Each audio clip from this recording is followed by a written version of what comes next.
guys, and welcome to the latest edition of Train with Honour TV. And today I've got a fantastic guest for you. It is Mr. Danny Thomas. Danny, good evening and welcome to the show. How you doing? You okay? Yeah, I'm very good, thank you. First and foremost, thanks very much for coming on. I know that you're really busy and you've got a fantastic podcast as well yourself. So yeah, I really appreciate you coming on board. So for the viewers, do you just want to give them a brief outline of how you got into football and your career, and sort of what you're up to now? No problem. Yeah, first of all, thanks for having me on. I really appreciate it. In terms of me, what I'll do, I'll talk in brief and then you can kind of interject as and when. No first and foremost, started playing football just with my friends, just kind of in the streets, in the park, whatever. And then it kind of escalated from there. At a young age, I'm going back probably maybe 30 years now, you could kind of play for who you wanted without having signed a contract. So I'm basically from Leamington Spa, which is in the Midlands, so not far from Coventry. So I was training with Coventry at the time, and sometimes training with Stoke and also Nottingham Forest. So that was kind of the main three, as well as playing kind of Sunday league football as well. So there's a lot going on, and also school football as you do.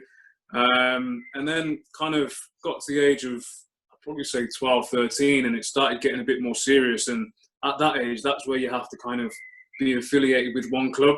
Yeah. So I ended up signing for Nottingham Forest, and it was a guy called, it was Dick Bradshaw that took me there. He was a scout. He's passed away now, sadly. But yeah, he was an amazing person, and he used to pick me up from my house sometimes and take me to Nottingham. And at the age of kind of 10, 11, you don't really appreciate kind of the journeys and like the kind of the reach that people have for you, and like the effort they put in to make you get from A to B. Same with my brother. I'm from a big family, 4 brothers and 2 sisters, and I'm the youngest by many, many years. Wow. So my brother Jeff, he used to take me around everywhere as well. And I'm 39 now, and I see myself as a young man. Yeah, so he was young, still young. And you're older than me, so he's still young, mate.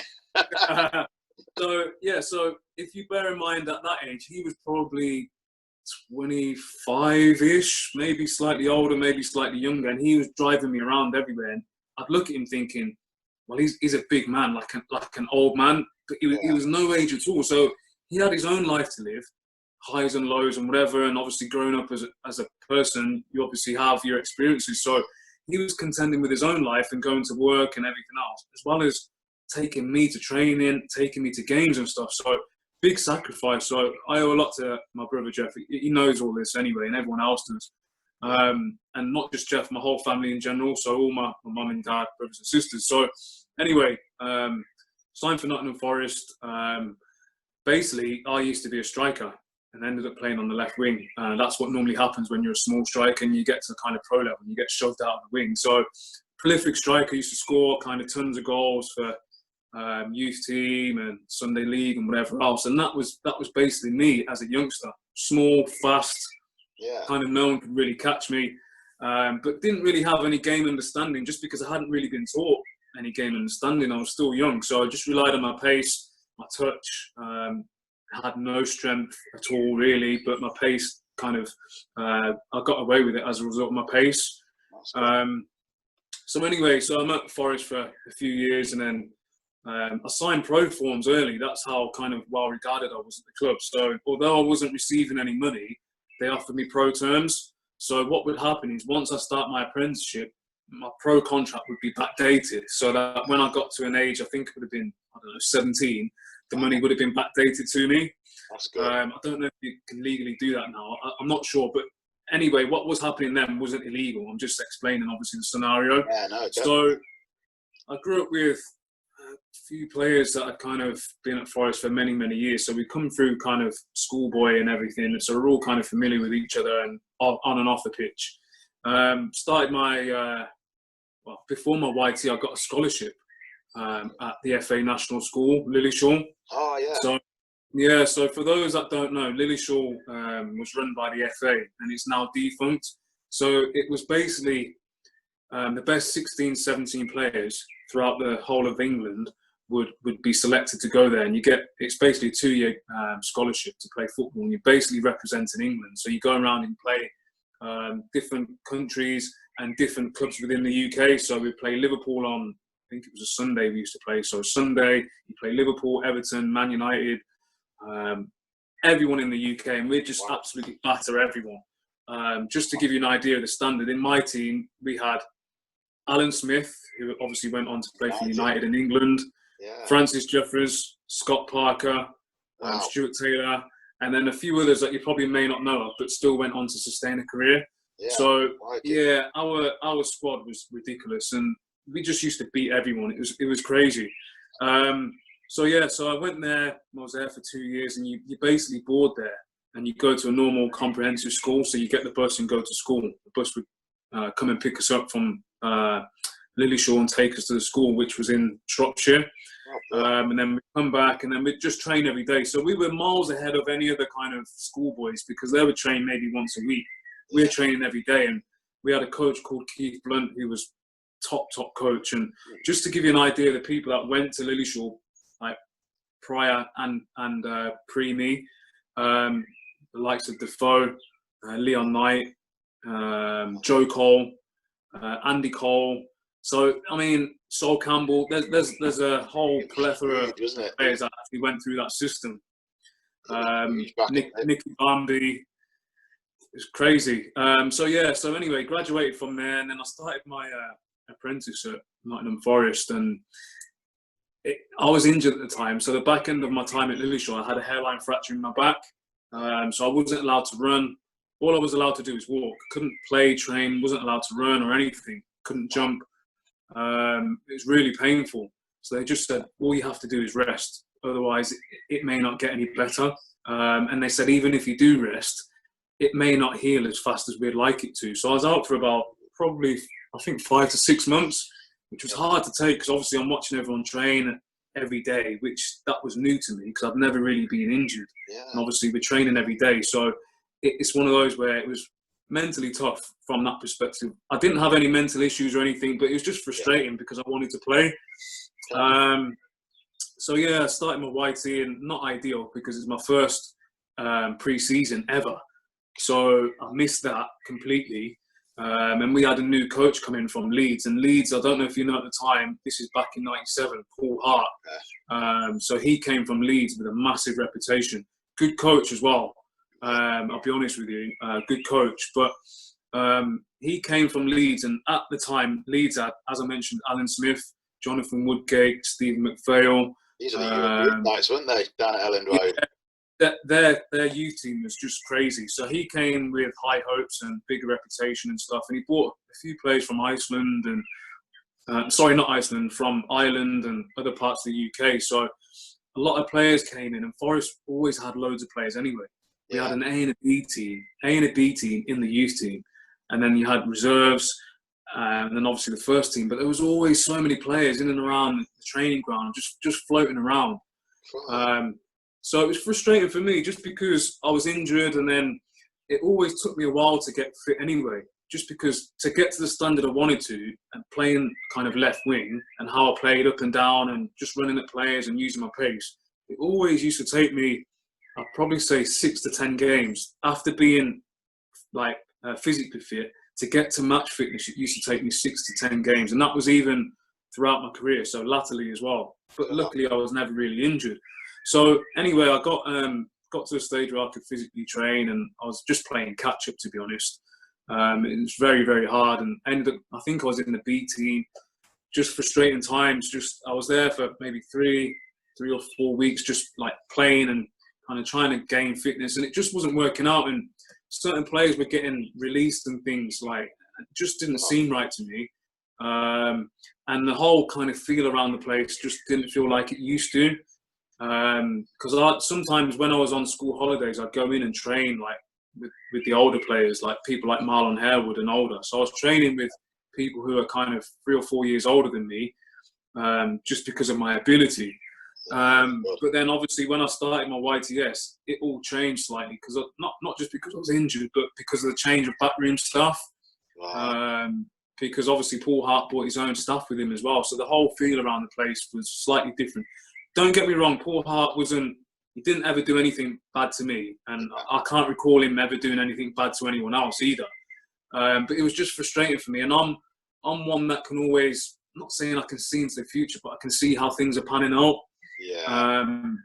And one day after training, they called me in, and bearing in mind I'm only 16, so my vocab wasn't amazing then. I wasn't thick or anything like that, but in terms of vocab, obviously that hopefully for everyone that grows as you get older. Yeah. So they called me in, and it was Paul Hart, and I can't remember who else was in the room at the time. And I was in digs at the time, which was fine because I'd lived away from home. And prior to going to Lilleshall, I was going in and staying at hotels and training with Forest anyway. So I was used to doing that at a young age. But they called me in and they said, "Oh, how are you getting on and stuff?" So I said, "Well, obviously I'm not where I want to be because I've been out for ages. So I need to try and get fit and whatever." And they said, "Well, we're going to review your contract." So I was like, "Oh, okay." I didn't really know what that meant, but I kind of had a feeling what it meant, but I tried to kind of be positive about it. So I said, well, in my head, I'm thinking, well, I just need to get fit and kind of prove myself, see how I get on. Left the meeting and nothing was really said, carried on as normal, and obviously went back to the digs and in there for a period of time, and everything was fine. And then things just started to not escalate, but it just, the whole atmosphere and me being in the B team and just frustrated with my injury and not getting back to full fit, everything just kind of culminated into one, and I just thought it just doesn't seem right to me. And at that point, I had a 3-year contract. So bearing in mind, we just started the season, so it was probably around August, September time. So I'm not long into a 3-year contract. I think it was 3 years or maybe 2. I can't remember. Yeah. And I just went in and I just said, look, I'll be honest with you, I'm not happy with this. This is me. This is how I am, regardless. You know what, you've got to be like that, Danny, because at the end of the day, you know, you're there as a 16-year-old. You can see that there's something not right, and then you sort of put 2 and 2 together, haven't you? By, you know, you've had that meeting with Paul Hart, and you know, and of course, one of the first. I suppose you're going to be worried to a degree, aren't you? Because obviously you've had that hairline fracture, and you I suppose you're wondering to an extent, you know, what's the medical team said to the management and that. I mean, in terms of that. I mean, what sort of a team what was the back then? Was there like what we've got now in terms of a sports science team and the therapists, or was it a bit more limited back well, when you talk 15, 20 years ago? Yeah, we're talking, you're looking at like 20, 25, 20 years. It was a bit more limited then. I mean, the staff were good and the facilities were good, and we had good physios and things like that. So I was well looked after from that perspective. But just to give you an idea of how it went, so when I started my YTS, I was still going under kind of therapy and things like that. So I was getting treatment on a daily basis. And then we had the physio or someone from Lilleshall contacted me because I'd already had like a scheduled CT scan to have just to see how the hairline fracture was getting on. So I had that. So they came and picked me up and we went to like a private, I think it was, just a generic hospital somewhere. I can't remember where it was. And I had the CT scan and whatever else. And they just said, look, it seems like it's healing well. So you can obviously go and train now. So I knew from that perspective, I was still young anyway, and I still believed in my ability. But I knew because they told me that the hairline fracture had healed, I could go and train. So in the back of my mind, I wasn't thinking, it's not like a hamstring where I was thinking, I hope it doesn't tear. It was a case, right, they're giving me the go-ahead. I've seen the results physically. Here you go, I'm ready to train. So I wasn't thrown in the deep end, but I went and trained and got on with it. But yeah, as I mentioned, so I went in and I spoke to them and I just said, look, I'm not happy here. Long story short, I just said, look, I just want to leave. So I don't know if they were taken aback by it or what, because as I mentioned, 3 years on my contract and I'm only a couple months or a few months into my YTS scheme. And they just said, okay, well, you just need to sign off on your contract, sign your release forms. So I think it was the next day, literally. Wow, quick as that? Yeah, I'm sure it was. I'll be honest, I'm sure it was in that week anyway. And off the top of my head, I'm sure it was like the next day. If not a couple of days later, I went into the kind of the secretary's office, never been up there before, and I went in and the forms were there and I just signed it. Didn't think, at this point, this is how my mindset is. Didn't tell anyone in my family. I don't think I told any of my teammates either. So then when I signed the release forms, I don't know if it was on a day off or whatever, I can't remember, to be honest, but I literally went in, signed my release forms, got my boots and stuff, went back to the digs, packed up my stuff. Bear in mind, I'm not driving. Packed up my stuff. Yeah, God, no and then way. just said bye to everyone. People couldn't believe it. They were like, "Oh, like, you're not leaving." And I was like, I'm leaving. And in some ways, I think some of the players were a bit jealous because they felt the same way as me in terms of how things were being dealt with in and around the training ground, and just the whole scenario of the whole thing, the whole atmosphere, as I mentioned before. Yeah. So, like I said, packed my stuff, got on the train, went home, and then I knew I'd find another club. I just had to get fit. So, I don't know if you remember back in the day, no social media, no smartphones or anything, no mobiles really. I didn't. How did we cope? How did we cope back then? Yeah, exactly. So I just, my stock was still high because if you bear in mind, I just left Lillishall and not everyone gets the opportunity to go to Lillishall. So I knew I could use that as like an opening gambit, if that makes sense. So I just ran around clubs. I think I went in the Yellow Pages or something. I can't remember. It must have been. And I just ran clubs. So what I'd do, I'd find a number for, say, Derby County training ground or Derby County Stadium, and I'd ring someone. And if they said, "Oh, well, you need to speak to X, Y, and Z," I'd just speak to that person. So invariably, I knew I'd get through to someone, and then they would put me in touch with someone. And once I said my name and kind of, okay, Danny Thomas, and I've been at Lillishall for 2 years, just left my contract at Forest, explained the reasons why. Invariably, they'd say, "Come in on trial, come and train with us, see how you get on." So, I mean, off the top of my head, I think I went to Coventry City, Derby County, Stoke, Man City, and then my last club I went to was Leicester. So I've reeled off about 5 clubs there.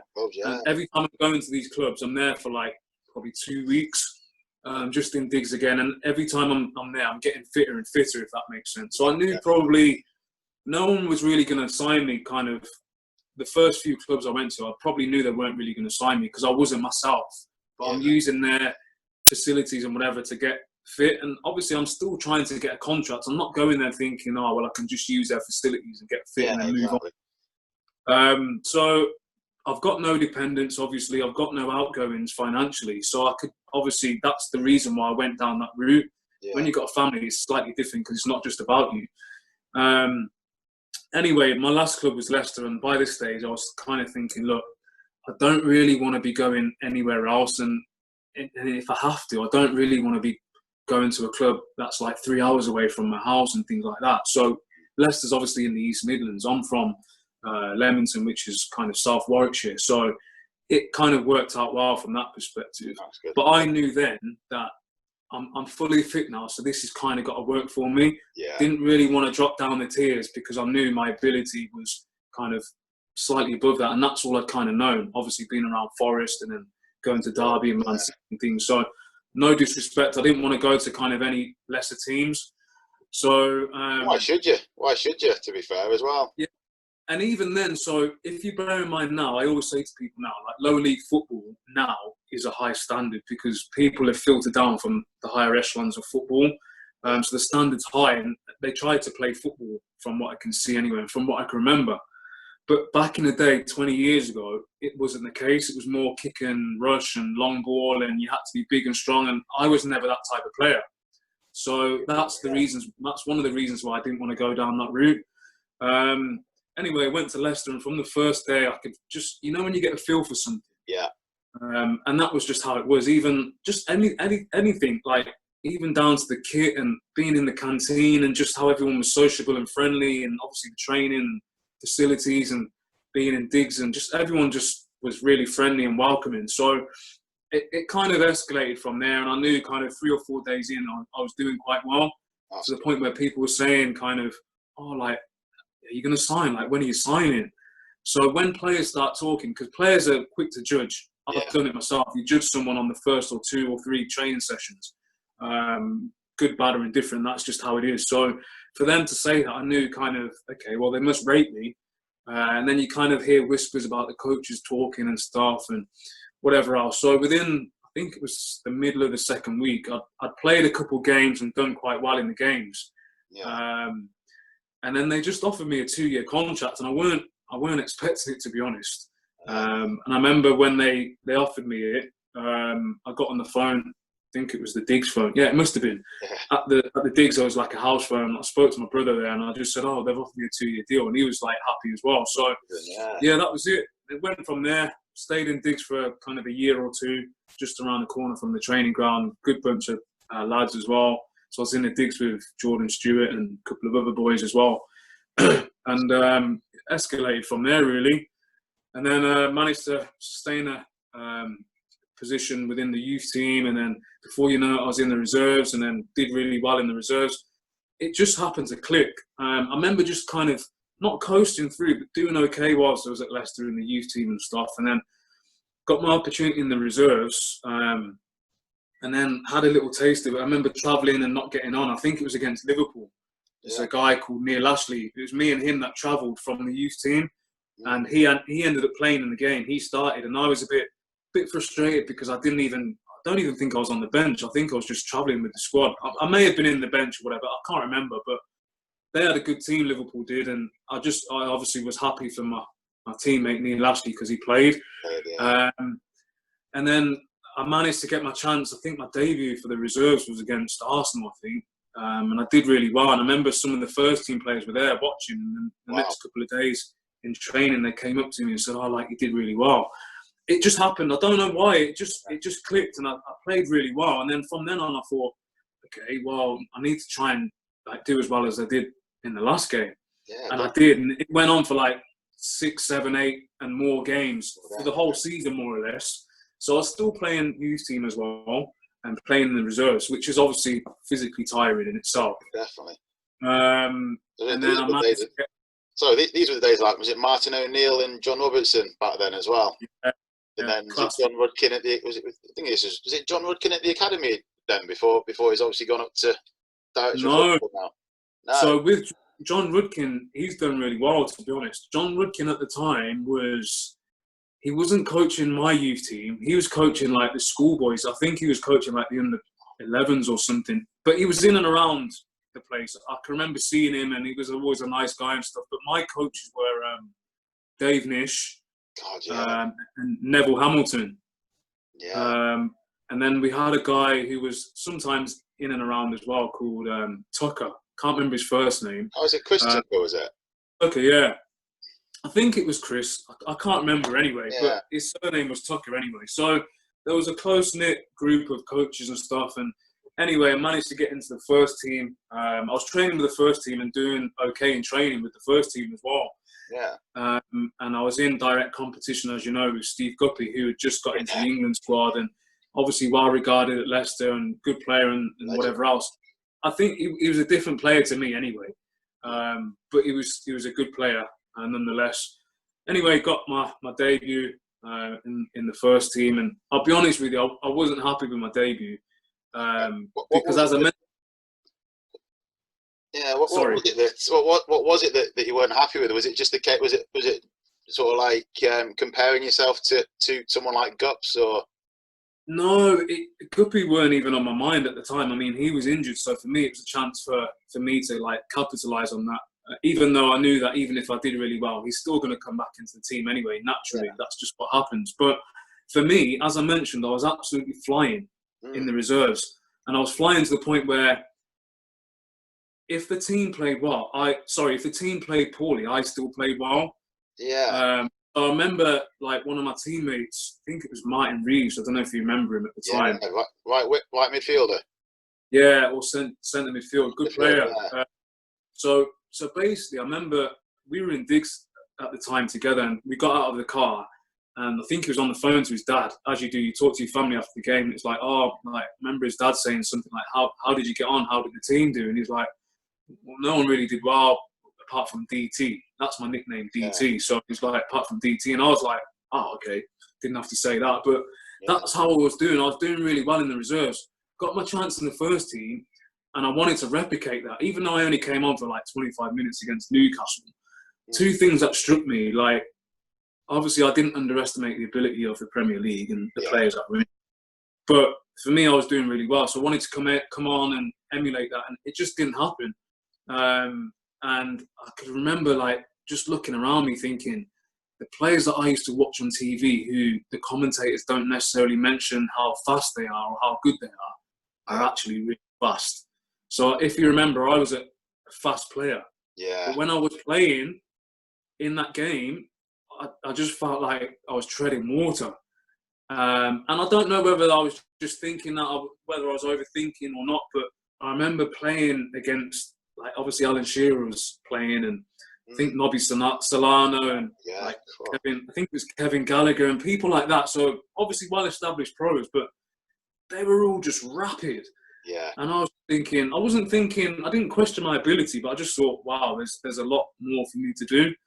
And I just remember coming off thinking I didn't really give a good account of myself. And normally when you speak to people and they've made their debut and it's like they're on a high and whatever else. And I mean, I wasn't down in the dumps, but I was thinking, I hope I get another opportunity just to kind of do a bit more. Yeah, I suppose that's because Sorry, Danny, go on. I was just going to say, so I made like 3 appearances off the bench, and the other 2 appearances were a lot shorter, like a couple minutes here and there. And then I was on the bench for maybe 3 or 4 other games, but didn't get on. So it was a good experience, and maybe I was lucky slightly because we had a lot of injuries around Christmas time, and that's when I got my debut. And then as the players from the injury table started filtering back into the squad, like the chances for me were kind of, they were lessened. Yeah. But I was still kind of training with the first team. But then got a hairline fracture in my thigh against Tottenham reserves. I was taking a corner. Yeah, so it was a winter game, and it was wet as well. So that was ideal scenario for me because I love playing in winter as well.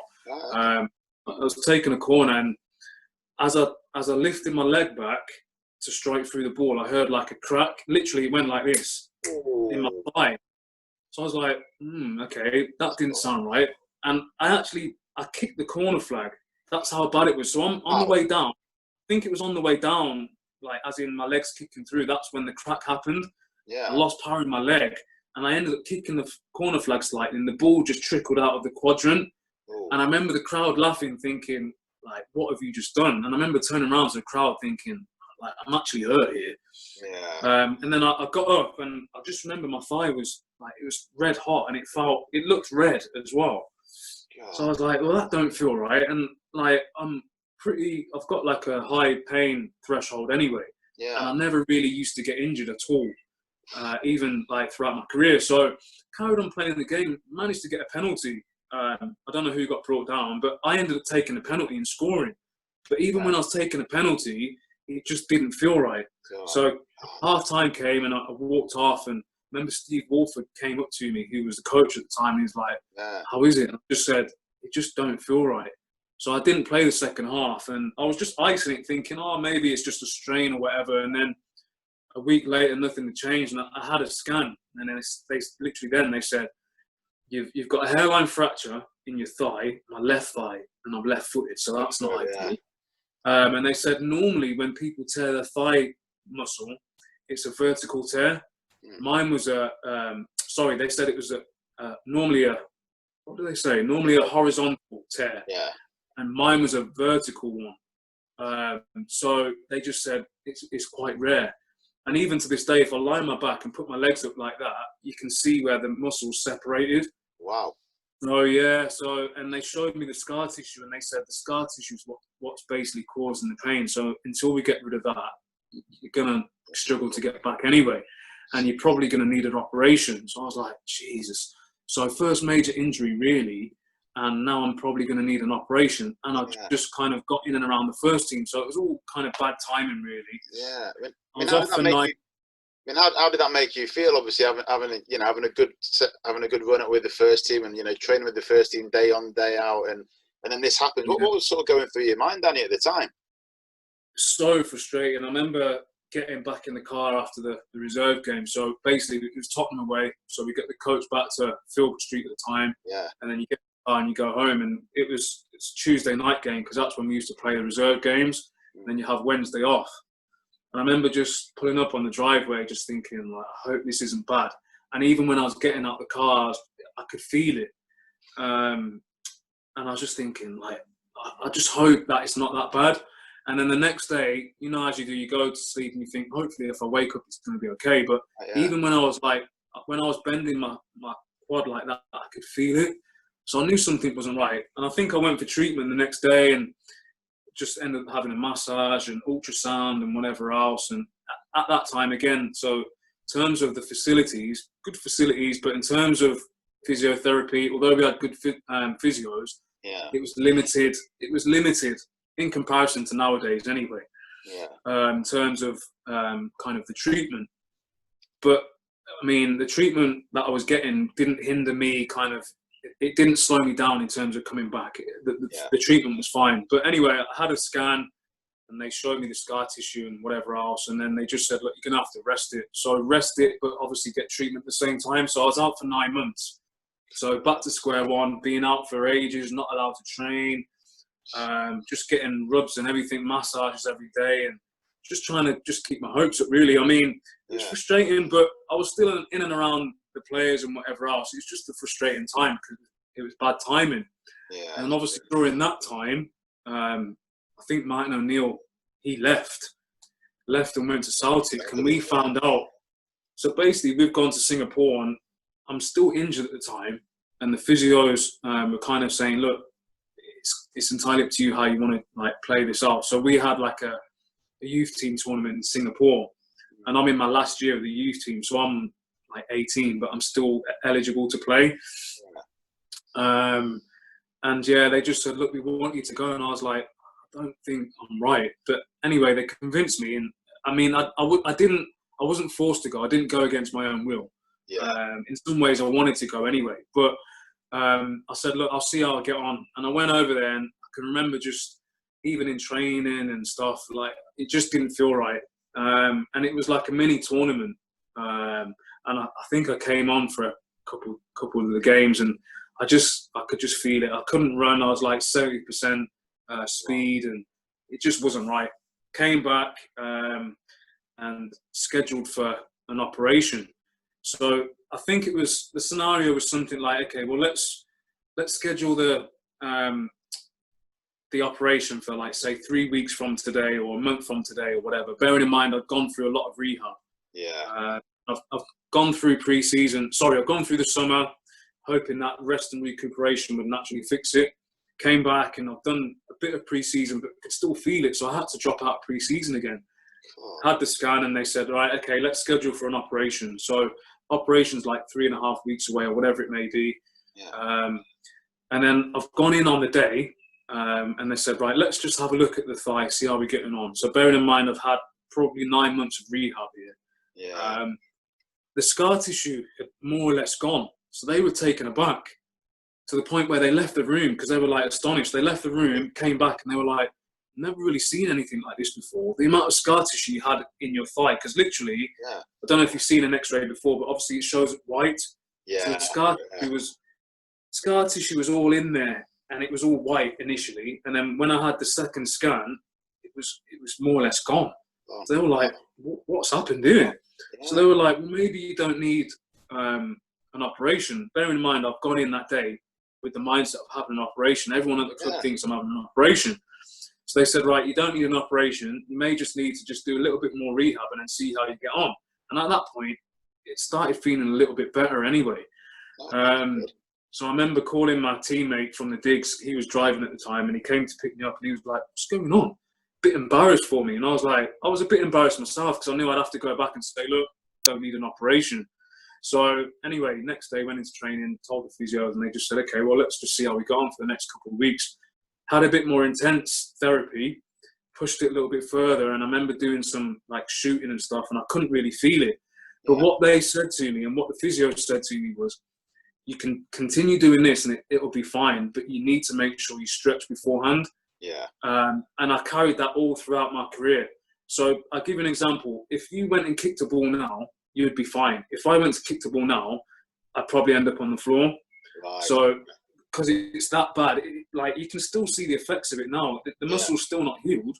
So obviously the scar tissue's still in there, but I used to overemphasize the stretching on my thigh every time I played. And then it was always fine when I was playing and stuff anyway. But as I mentioned, I was injured. Martin O'Neill left. We came back after Singapore to go back slightly. Came back after Singapore, and on the way back to the ground, we're on the coach, and the radio's on. The news comes on, and Martin O'Neill's left for Celtic. So we're all like, "What?" And we didn't know who the new manager was. And then, yeah, and then like I think it was about a week later, like Peter Taylor was announced as the manager. So when we started pre-season, bearing in mind I'm still injured now. Yeah. I know I spoke about kind of getting fit just a minute ago. You didn't like pre-season much, did you? No, that's it. It's just annoying. But yeah, I mean, so bear in mind I'm injured at this point, and so we get the news that Peter Taylor's coming in, and Peter Taylor had previously been England under 21 manager. Yeah. So we knew that, okay, well, surely if he's managed England's under 21s, he's like more than likely going to try and blood the youngsters. That was our train of thought. We were having conversations in the youth team dressing room. And yeah, it just, I remember being on the treadmill one day, and this always sticks with me. I was on the treadmill just doing a light workout on my leg, bearing in mind I'm still injured. Yeah. And then he comes around, he's talking to a few of the boys, introducing himself, saying hello, and he's come to me and he's just gone, like, how you doing? Oh, yeah, not bad. And then he's like, oh, well, don't rush back. And then he just walked off. So, good, so as I mentioned, I'm quite a deep thinker. I don't overthink things, but I can kind of analyse things and break it down because I think quite laterally. So when he said that to me, I didn't know how to take it. So I tried to think positive. I was thinking, well, is he saying, I know what you can do and I know what you've been through with your injury, so don't rush back because we don't want you to get injured again? Yeah. Or was he saying, don't rush back because, to be honest, I don't really need you anyway?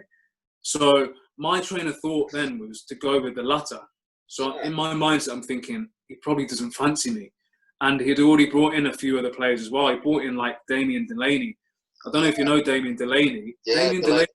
Centre back, and Callum Davis he brought in as well, wasn't it? Back in that was, funnily enough, that was the first game I went to. Was actually, I think it was Taylor's first game in charge against Aston Villa. Well, I think I'm sure you know, Danny, what as Leicester fans reaction of Peter Taylor, thoughts of Peter Taylor in terms of what he did, and some of the players he brought in were questionable. Again, I'm not here to badmouth people. Peter Taylor was a good coach. He was a good guy invariably. He never did anything to me. He never really said anything untoward to me. Yeah. But that comment will always stick with me, and it stuck with me through kind of my time at Leicester.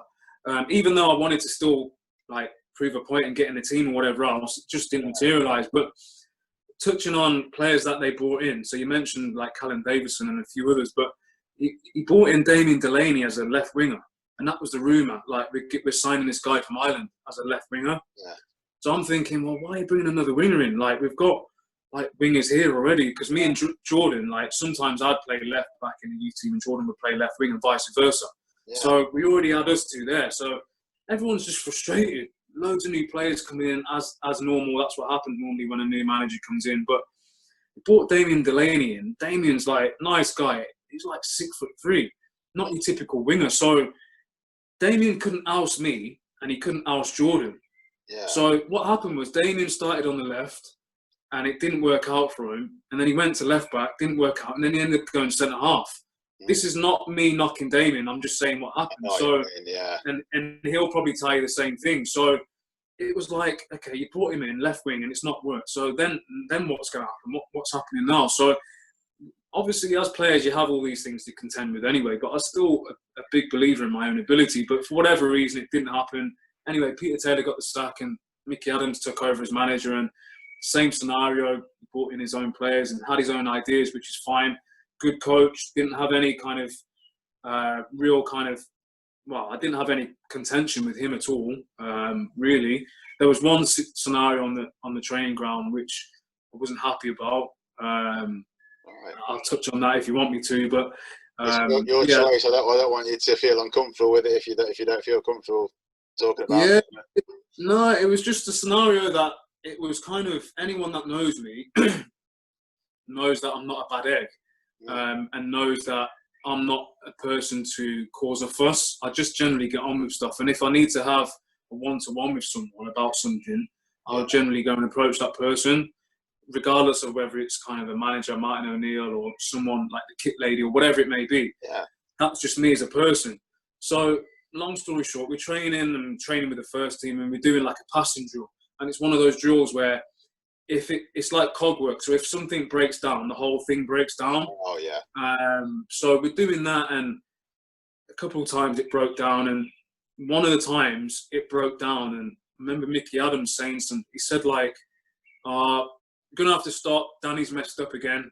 So I was like, "Did I just hear that right? What do you mean?" Like, so he's like, I said like, "I didn't mess up." Yeah. And then it kind of went quiet, and everyone's listening because it's out of character. People weren't expecting that from me because I'm like still kind of 18, 19, quiet guy and that. But I can still handle myself. And that's how I've been brought up. So that's how I am. That's in my psyche. So I was like, well, I didn't mess up. Yeah. And then he was like, I didn't say he messed up. And I was like, but you said Danny messed up. No, I didn't. And then as he's talking, he's walking towards me. So I'm thinking, what's going on here? Yeah. So then he's gone, I didn't say that you messed up. And I was like, but I heard my name and I heard you say, like, Danny's messed up. So I'm not hearing things. Yeah. And then at that point, I'm a youngster. So in my head, I'm thinking, surely one of the experienced pros are going to step in and say, come on, like, Gaffer, you did say, yeah. Do you know what I mean? That's what I would say as a senior pro. But that didn't happen. So I felt a bit let down by, like, the players that were there. And bear in mind, we had big-name players there. Yeah. Nice. So as he's walking towards me, and he's like, right, that's it. Get yourself in. I'll chat to you later on. So I'm like, hold on a minute. It's probably the first ever argument I've had with the manager, and now he's sending me in. So I'm walking in. It was like a long walk back. And as I'm walking in, I'm just thinking, what is going on here? This is just a joke. It's pathetic. Yeah, it would never have happened if Martin O'Neill was there. Like, it just wouldn't have happened. Yeah. So anyway, I've walked in, had a shower and that. And by the time I've come out of the shower, everyone else has come in, and people are kind of laughing and joking as they do. Oh, like, what was that all about? And blah, blah, blah. And I weren't really laughing because I was thinking, this ain't a joke. Like, it's going on, yeah. Serious, yeah. And was this early in his tenure as manager? Was it, Danny? Or was it a little bit? Has it been in a bit? It was pretty early in his tenure at Leicester. And again, I've met Mickey since, because Mickey invited me to train with Cov City when I was like out of the club and things like that. And people move on, and you move on. Yeah, these things happen. So this isn't me saying like Mickey Adams is a bad guy, because he wasn't. So I go on record and say that. But it just frustrated me how it all panned out. So anyway, we had a little chat. I think it was him and maybe Peter Shirtliff, who was one of the coaches that he brought in with him as well. But yeah, it kind of, we didn't have a difference, but we just ironed out, say, our differences with what happened in training. And then we just went from there. But then, anyway, long story short, I mean, it didn't really work out for me at Leicester, not as a result of that, just because I wasn't in the first team picture. So I was back to training with the reserves and playing for the reserves on a regular basis. And bearing in mind, I was playing for the reserves from the age of, I'd say, back into 17, early 18 years of age. Yeah. And at this point now, I'm like 20, 21. So in my head, I'm thinking, I need to be playing first team football. I'm not interested really in playing reserve team football anymore, because it's not competitive. Yeah. So I got wind of a couple of clubs that were kind of interested. I'll tell you another story before I go on to that. Sorry, I just remembered something else. No, mate, it's great. I'm enjoying. It's a great story. It's really great because it's real, and it's being able for you to come and say it, for the guys that are going to be, and the guys and girls that are going to listen to it, they're going to need to know this sort of stuff to sort of prepare it. So it's absolute gold dust, Danny. So yeah.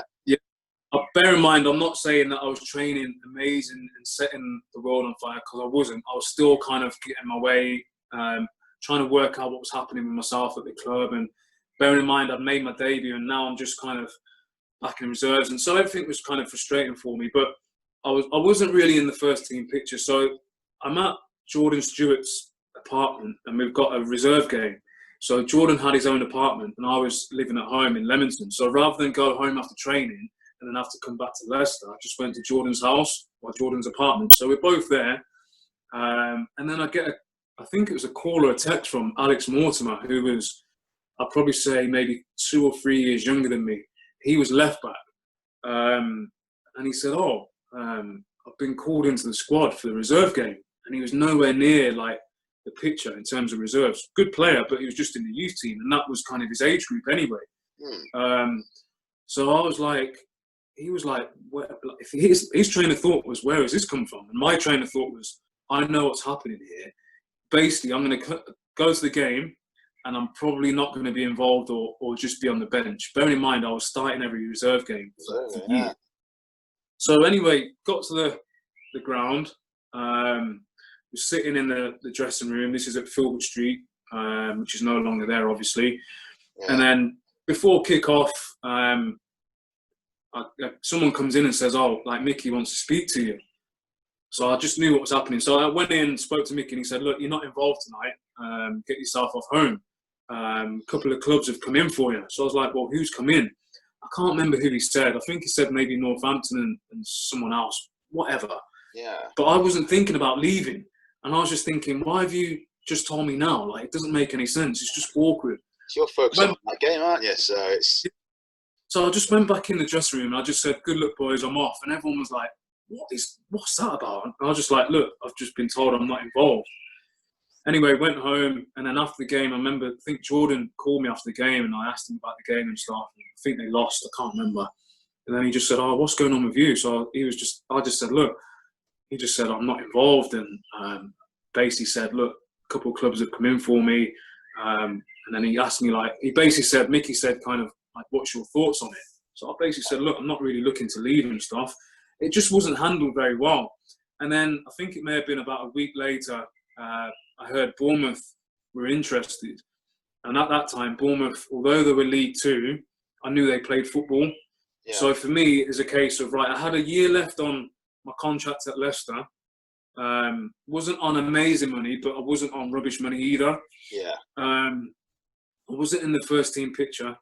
I was kind of in the reserves, but maybe out of the reserves, bearing in mind what I just said. Yeah. And I was also having to come in on a Sunday sometimes to train, just because the club were trying to be a bit difficult with me. Yeah. It wasn't the club in general, but I have to say the club. Yeah. It was obviously the management stuff. So it was just a bit of a nightmare. And so I was coming in on Sundays, training with 5 or 6 people. It was just degrading. And bearing in mind, they get you in on a Sunday knowing that maybe you want to go out and socialise on a Saturday. But if you're in on a Sunday, you can't really do that. Yeah. So it's all those funny games that clubs still do to this day, because I'm hearing the same stories. And yeah, I am as well. Yeah. It scares me, especially what scares me, Dan, is the fact that, you're a young player who has, you've obviously had your difficulties early on in your career with your injury. You had your laybacks. You're coming back from injury. You get another layback. But then, and then all of a sudden this happens, and so for yourself, you probably weren't looking around thinking, what am I doing? What do I need to do differently now to get there? Yeah. I suppose the move to Bournemouth, I suppose you're thinking here, it's a fresh start. It's away from the Midlands. Nobody knows me, so to speak, apart from the footballing world. And yeah, I mean, talk us about the move, and what was the difference between the training atmosphere at Leicester in the Premier League to what you had down in Bournemouth?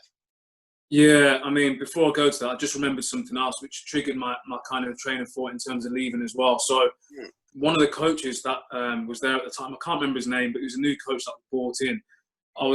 I think I was speaking to the physio. No, I was speaking to the kit man, who's still the kit man to this day. Paul McDonough? No, McAndrew. Paul McAndrew. Yeah, Paul McAndrew, that's right, yeah. Oh, yeah, so I was speaking to him about something, and then there's like three or four adjoining rooms which were kind of interlinked by doors, and some of the doors were open. Yeah. But if you're in one room, you can't necessarily see who's in another room. So I was there and ended the conversation with Macca, the kit man, and as I was leaving, I heard the coach talking, and he was like, blah, blah, blah, yeah, I don't care about Danny anyway. And they were talking about who's travelling and who's not travelling with the first team and whatever else, and what was happening with the ones that were staying. Yeah. So his words were to the effect of, yeah, I don't care about Danny anyway. Bearing in mind, I'm not a bad egg at all. Yeah, so there's something not right there, though, isn't there? So when he said that, it wasn't Mickey Adams. I think this was it was another coach, but I can't remember if it was a coach that was under Peter Taylor or Mickey Adams, but it was one of the two. Yeah. Because they were all there at the same time anyway. So he didn't know I was there. He just thought the kickman was there. So he's gone, yeah, I don't care about Danny Thomas anyway. I don't even know who he was talking to. So I've heard that, and I'm just fuming now. And I think Macca looked at me, and he was like, he was embarrassed because he heard it as well. Yeah. I just remember walking out. I just slammed the door loud so he could hear it. Yeah. Okay. I just walked off. I think I got my stuff. I was going home anyway because training was done. Yeah. Had lunch and everything. So, and then he got wind of me hearing it. I think Macca went and told him and said, look, Danny heard that. Like, obviously, it's not ideal. So I got a call, or someone spoke to me and said, oh, go to Filbert Street because the coach wants to speak to you and just explain what he was talking about. Yeah. So I remember the first teamer, the coach was there. First teamer on the coach, and they were getting ready to go for a game. And I wasn't travelling. I think it may have been around pre-season time or thereabouts anyway. So I remember walking into the centre circle at Filbert Street, and he was like asking me about, what are you doing this weekend, trying to be nice. And at this time, I'm fuming because I knew what he had said, and he knew that I knew. Yeah. So he's trying to like soften me up and sweeten me up, and I'm thinking, just get to the point, because whatever you say, I don't believe you anyway. And you've had time to obviously think about your excuse.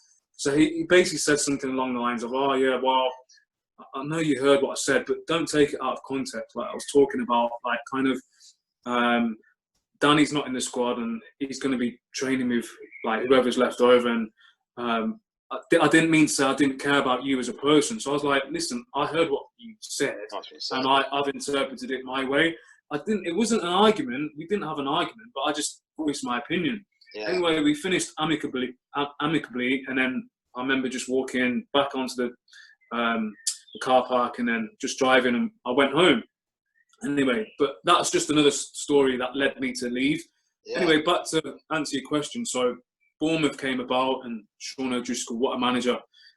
So went down, trained for a couple of days just to see if I liked it and whatever. And yeah, they offered me a deal.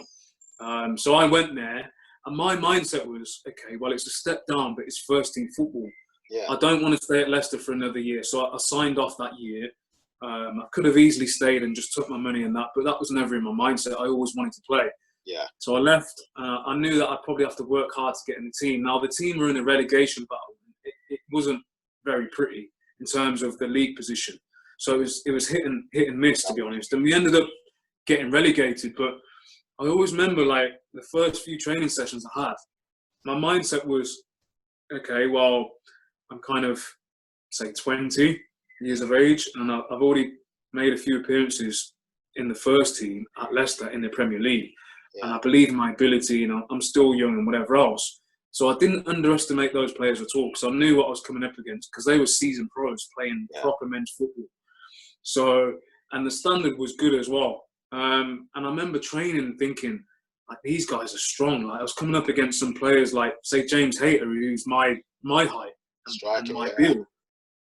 And he was just, I remember one time he just shoulder barred me with no effort. And he just edged me off the ball. And it's just like, wow. I just knew that there was work for me to do in order to get in the team, in order to just understand the league. So, yeah, we ended up kind of getting relegated. I made a few appearances. I think there was like 6 or 7 games to go for the season before it ended. And we got relegated. It wasn't good times, but kind of a blessing in disguise, because we got relegated from League 1 to League 2. I got my opportunity in the team, and I played probably 90% of the games that season, and we got promoted through the playoffs. That's good. So it was a massive learning curve, because obviously dropping down levels, playing men's football, the surroundings were different. Although the stadium that Bournemouth play at now, that's where we used to play at. The stadium was a good stadium. The training ground was okay. We used to train at like a boarding school we used to train at, so the facilities were good. And I was in digs over there in a nice part of Dorset, so everything was nice. But yeah, in terms of playing on the pitch, playing with real men, and I remember, I think my first debut was against Wickham, who have always been a good team at that level anyway. Yeah. And I think the captain his surname was Brown. I can't remember his first name, but his surname was Brown, and I remember he was a decent centre midfielder.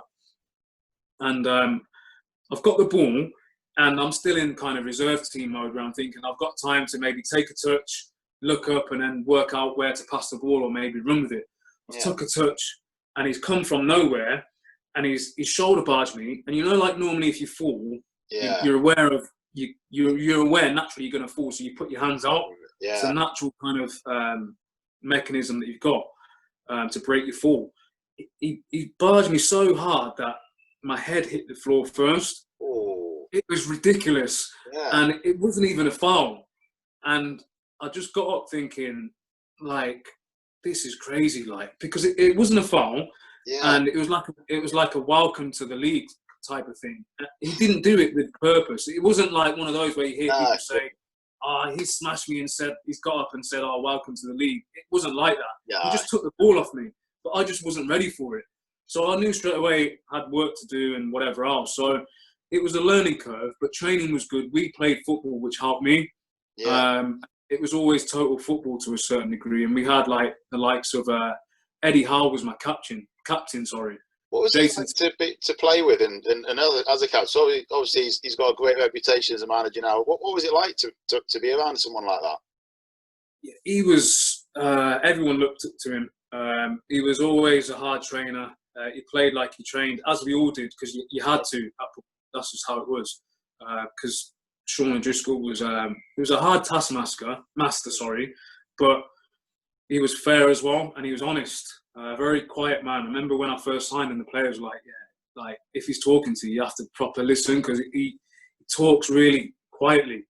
And then the assistant coach as well, he used to play for Celtic and whatever else. So he was like well regarded within the game. So we had a good setup there. And in terms of players, Eddie Howe was my captain. Like, he was really good player, to be honest. He was, I'd probably say he's only about 5'10", 5'11", but he was a centre-half and he never got beat in the air.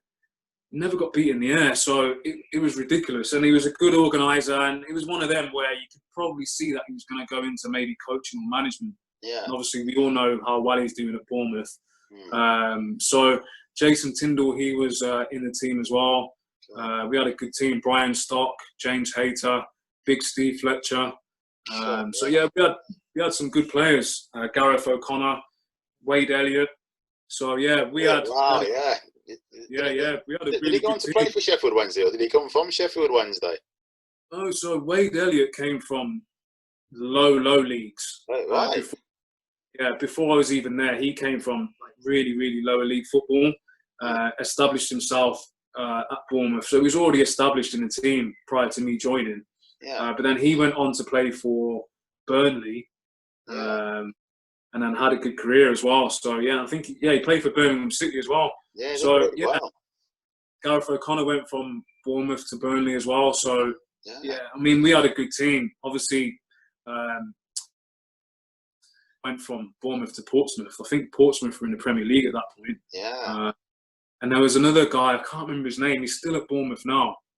He went from Bournemouth to Portsmouth as well. I can't remember his name. Centre midfielder. Was it Pittman? Was it Pittman? No. Pittman wasn't there. Pardon? Was it Arter or Cook? No, none of them guys were there when I was there, because I was there like 2002 to 2004. So he's basically got a role at Bournemouth now. He's upstairs, like an member role. Like a technical director or something like that. Oh, Blackwell, is it Kevin Blackwell? Is it Kevin Blackwell, is it? No.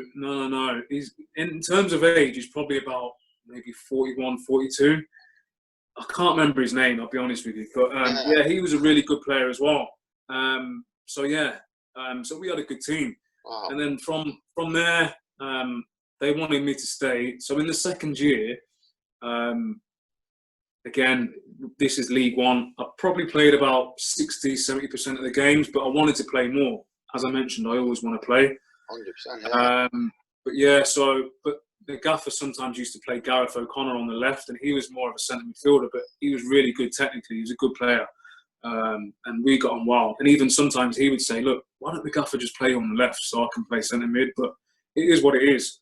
But they wanted me to stay. I wanted to play. So I just said, look, if an opportunity arises and I can move on, I'll move on. And then Bournemouth, they let me go to Boston, which is in Lincolnshire. Yeah. And I was there under Steve Evans. I went there for a couple of years, and then from there just kind of went to various clubs in the lower league. So that's kind of the story of my kind of career, really. And then I ended up in Iceland. So that was the last team I played for, a team in Iceland called FH.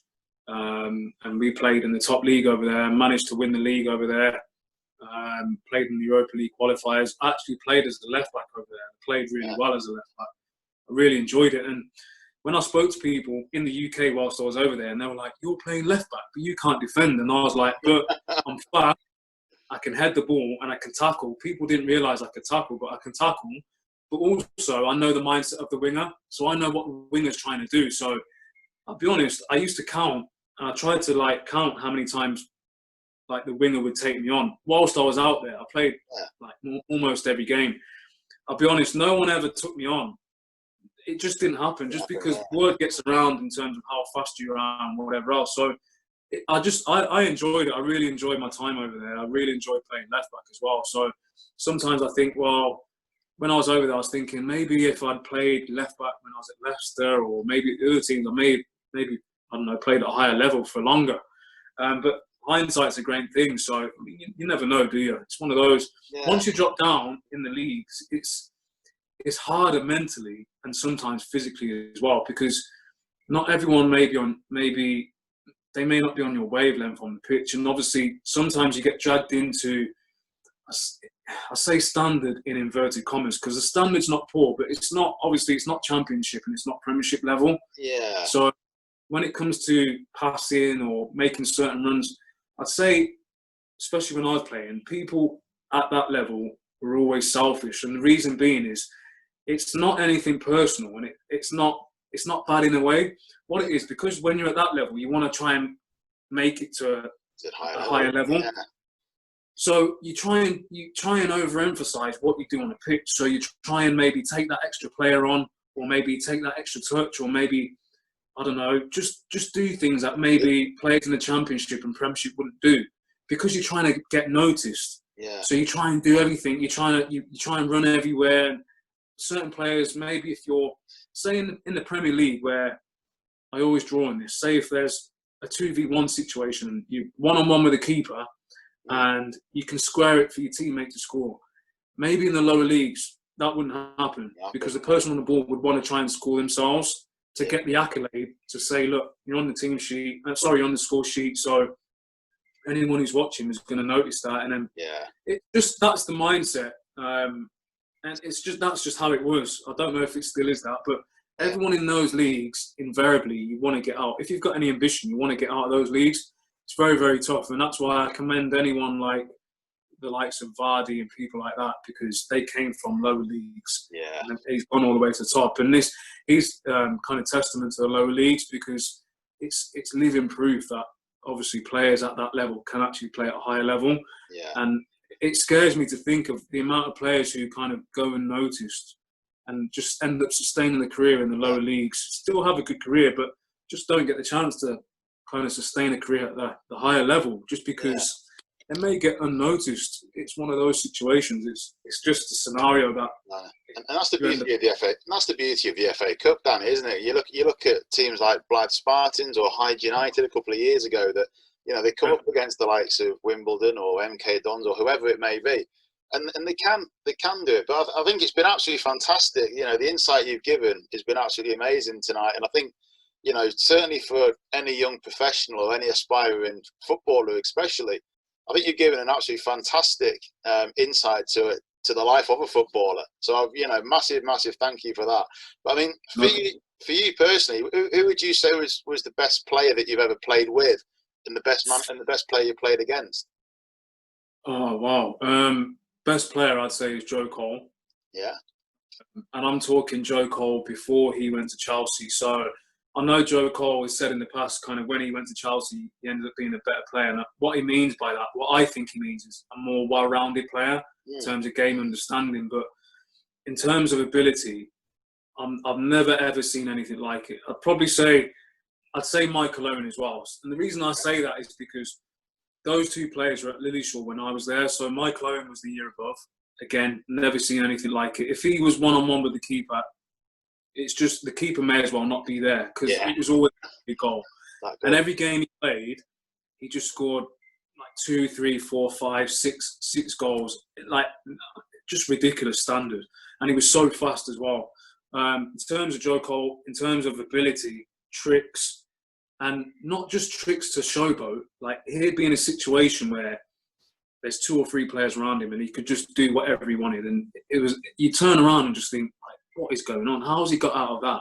And it wasn't because he was showboating or showing off or anything. It's because he was in a scenario and he needed to get out of it. And that was it. He was just ridiculous. And when he went to West Ham, and again, when he burst on the scene at West Ham, that was, for me, that was the real Joe Cole. Centre midfielder. That's where he invariably played when he was at Lillishall anyway. And then obviously when he went to Chelsea, and obviously slightly different scenario, and then playing for England, he was out on the left and stuff. So you never really got to see the best of him. But for me, those two, they're the best I've ever seen. I've come across many, many amazing players, but they were probably the best. In terms of playing against, I don't know, because there's loads of low league players that I'd say are really good, but you probably wouldn't know who they are. But in terms of, I'd probably have to draw on my experience in the Premier League when I was at Leicester. So, I mean, when I made my debut, I was up against kind of Alan Shearer. So, and then obviously the players that were in that squad at that time, like Gary Speed and people like Solano and people like that. So, I mean, that was amazing. Then West Ham, played against Rio, Trevor Sinclair and people like that. So, again, that was amazing. Then came on against Everton as well. So, I mean, they had an amazing squad. I'm talking about kind of, 99 season. So Ferguson. So likes of Ferguson and people like that were there. So, again, it's hard to say, but yeah, I mean, I played against some really, really, really good players, to be honest. But yeah, I really enjoyed my time.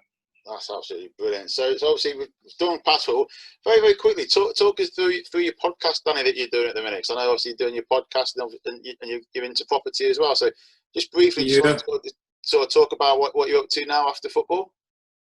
Okay, so in terms of football for me, I retired when I was 31. So my last club I played for was a club called FH in Iceland. So I came back to the UK and then had a bit of a rest because I literally played a full season in the UK and went and played a full season in Iceland. So mentally and physically, I just needed a rest. Came back and then kind of same scenario where clubs were asking me to go in and trial and stuff like that. And I was thinking, well, I'm 31. Like, I don't really want to be going and having a trial now for then you to say, well, you've been here for 6 weeks, we can't really offer you anything. So I've been there and done that when I was younger. So I wasn't really prepared to go through that again. So I started applying or looking for jobs. So the conventional way, just on the conventional conventional advertising portals that people go and source jobs, I was looking on there. And my wife found one at an estate agent in Leamington, so it was local to me. Applied for the job, got an interview surprisingly, and then got a second interview. So I went through the conventional interview process and then got the job. I'll be honest with you, like my salary was probably a third of what I was used to earning. But I was willing to do that just because, one, I knew how hard it was to get a job, especially with just a sports-based CV. So in terms of my CV, and this is what I say to a lot of athletes, whether it be former or current athletes, when you're applying for a job, pointless putting on there how many games you played, how many medals you won, because it's not applicable to the job. They want to know what transferable skills you've got and what skills you can bring to the company. So obviously research the role and look for what they're looking for, and then include that on your CV or your covering letter or both, depending on what they're asking for. And that's what I did. But not only that, you need to back it up. So when you go and speak and you have a face-to-face interview or whatever it may be over Zoom or whatever it is, you need to back it up. So it's pointless saying, oh, well, I'm resilient and this and that and all the other kind of cliches that people throw at people about athletes. You need to be able to back it up by giving experiences. So you can draw on experiences that you've had whilst playing football. obviously the highs and lows. I've mentioned some throughout my career, dealing with adversity and things like that. And you'd be amazed that when you actually go and work in these kind of office jobs or whatever it may be, a warehouse or whatever you're actually doing outside of sport, a lot of these people, because they haven't played any form of sport to a professional level or even semi-professional, they haven't got the skill sets that you've got. So you bring in another dimension straight away to the company. Yeah. So for me now, I can deal with disgruntled clients and things slightly different to my customers. I'm happy to approach the owner of the company on a level where I just think I'm talking to, just like I'm talking to you now, whereas other people who have been in the industry for 20, 30 years may get scared when the owner walks into the room, or if they've got to have a conversation or ask something, they may be a bit scared of doing that. So there's many different facets that kind of athletes do have that they may not be aware of, but even if they are, they may not be able to showcase it. Yeah. And you need to understand, obviously, if you've got these transferable skills and you're aware of them, you need to be able to sell yourself. Because it's pointless having the skill if you can't sell yourself, because no one's going to get to see the skill. So they're the kind of pieces of advice that I generally give to people anyway. But yeah, so I've been basically working in property since 2013. So for 7 years now. And I've worked my way up through the ranks. So obviously I mentioned my salary started from here. I understand why that happened. They obviously chose me because I was a cheaper option. Not only, obviously I did well in the interview, but a cheaper option for them, because obviously every company is trying to save money. So yeah, I mean, it was between me and someone else who'd been in the industry for 10 years. They told me and they chose me. So I started from the bottom. I knew straight away that the company were willing to offer opportunities for me to progress, because I asked that question many times throughout both interviews. Yeah. So I knew that I was joining an organisation whereby I wasn't going to stand still, and I wasn't prepared to do that anyway. That's good. So as I progressed and got my accreditations and whatever, it happened really fast, to be honest. Within kind of a year or two, I was going out and generating business for the company. Oh, as time went on, my salary increased and things. And I'm not at the same company now. I'm working at a different company now. But I basically, at the moment, I go out and generate business for the company. So I'm a valuer, basically. So I go out and value properties. Oh, fantastic. In terms of the podcast, that started during the lockdown. So the lockdown, in a way, was kind of a blessing in disguise, just because without the lockdown, I probably wouldn't have started it. And we mentioned kind of off air when we were having a quick chat that I wasn't even aware of Zoom beforehand. Yeah. So, I mean, the lockdown happened, and then I kind of got wind that potentially going to be on lockdown for a long period of time. So I was also furloughed off work. So rather than just kind of sit around and kind of ponder what's going to happen going forward, I wanted to use my time and be productive. So aside from spending time with the family, which, again, that's invaluable anyway, and obviously with the kids and stuff, I wanted to do something. So I started a podcast. It's something I'm passionate about, and I'd probably say maybe a few months before the lockdown happened, I was kind of thinking about kind of doing something whereby I help athletes make the transition away from sport to another career, and try and sell my personal experiences and explain to them how they can go about kind of networking and sourcing another job outside of football or whatever their chosen sport is, or within their chosen sport. But then I thought, well, initially what I wanted to do was go in and speak to clubs and talk to players at whatever level. So whether it be first team or under 10s or whatever it may be. I had a few conversations with a few kind of high profile clubs, and they were quite receptive. But then I thought, I'm actually working a 9-to-5 job. So for me to do that, it means I have to take time off work. So logistically, it probably wouldn't work. So then the lockdown happened, and I thought, well, I'm still passionate about this message, because I don't think many people are aware of it, whether they're in sport or not, whether you're an athlete or not, whether you're an industry leader or an organisation. I don't think there's enough awareness about it in terms of athletes have transferable skills.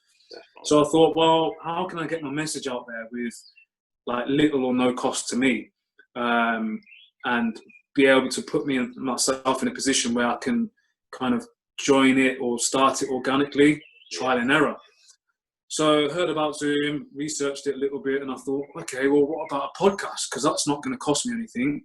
I don't really need to get all the equipment, because what I didn't want to do, I didn't want to fall into the trap of getting all the gear and have no idea. Yeah.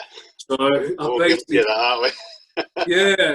So I just thought, okay, well, I've got a laptop anyway, and I've got an iPad and whatever else. So let me just put the feelers out and speak to people who I'm familiar with. So Lee Canival was my first podcast, and I went to Lillishall with him, so I know him personally. Yeah. We used to room together and whatever else, and we used to socialise together and whatever else. So I knew that if I asked him and he said yes, if I made any mistakes or whatever, it would be easy for me to just rectify it with him because I know him on a personal level, rather than going and speaking to someone, say like yourself, who I don't know, and then just maybe feel a bit uncomfortable. So anyway, did that, and it went well, and I thought, okay, well, that was okay. Let me try another few and see if I still enjoy it. And then here we are now, probably, 20, 21, 22 podcasts in, and I'm still here, and I'm enjoying it, and reaching out to people who I probably never dream of speaking to. And we mentioned beforehand, a lot of people say, well, how did you get such and such on? And I just asked them. I just asked, and they either say yes or they don't respond. And for every person I have on the show, kind of, there's, like I said, 10, 15 people who haven't responded to me for whatever reason. So I don't wait for people to respond to me. I just move on, and I move on to the next one. And that's just how I am. That's my character. You've got to but I'm really enjoying it. Yeah. I mean, I'm really enjoying it. I think the message is a positive message, and I think people need to be aware of it. I've had positive feedback. So yeah, it's just, for me, I'm not looking to kind of run before I can walk. A few people have said, oh, like, you can do this with it and whatever else, and have you thought about this? And it's like, that's brilliant if it happens further down the line. But at this point in time, yeah, because sometimes I do get a bit excited about things, and like, I can see where things can kind of go. I've done it before with other things, and you think, okay, brilliant, and then I can do this and that, and then before you know it, it just doesn't materialise. So for me now, I'm happy to just speak to people, contact them via LinkedIn or social media, put my picture out there, and obviously send the link and say, look, have a look, see what it's about. And then if they say yes, it's brilliant. I still get the impression, though, because I haven't got a massive following on social media, because I'm new to social media. And for me, it's not, for me personally, not for everyone, it's not all about followers.